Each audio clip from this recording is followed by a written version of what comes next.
খেয়াঘাটের bridge নির্মাণ কাজে কর্তৃপক্ষের কাজের মান এবং কাজের গতিশীলতা পরিদর্শনে আমরা সরাসরি বরুণ্ডি খেয়াঘাটে।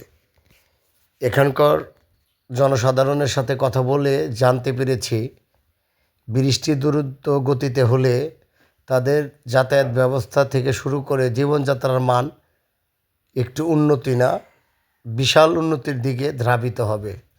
তাদের কথা হচ্ছে মানিকগঞ্জ থেকে নবাবগঞ্জের সাথে একটি সংযোগ সড়কের যে এখন বিচ্ছিন্নতা রয়েছে সেটা একটি সুদর্শন বন্ধন হিসাবে হবে। শুধু এই বৃষ্টির কারণে এটুক থেমে রয়েছেন।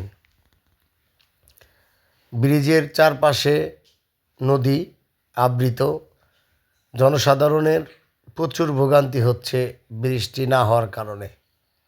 বৃষ্টির কাজ আসার পর থেকেই আনন্দে উৎফুল্লভাবে জনসাধারণের ভালোবাসার যেন শেষ নেই। সবাই আনন্দের সাথেই কথা বলছে।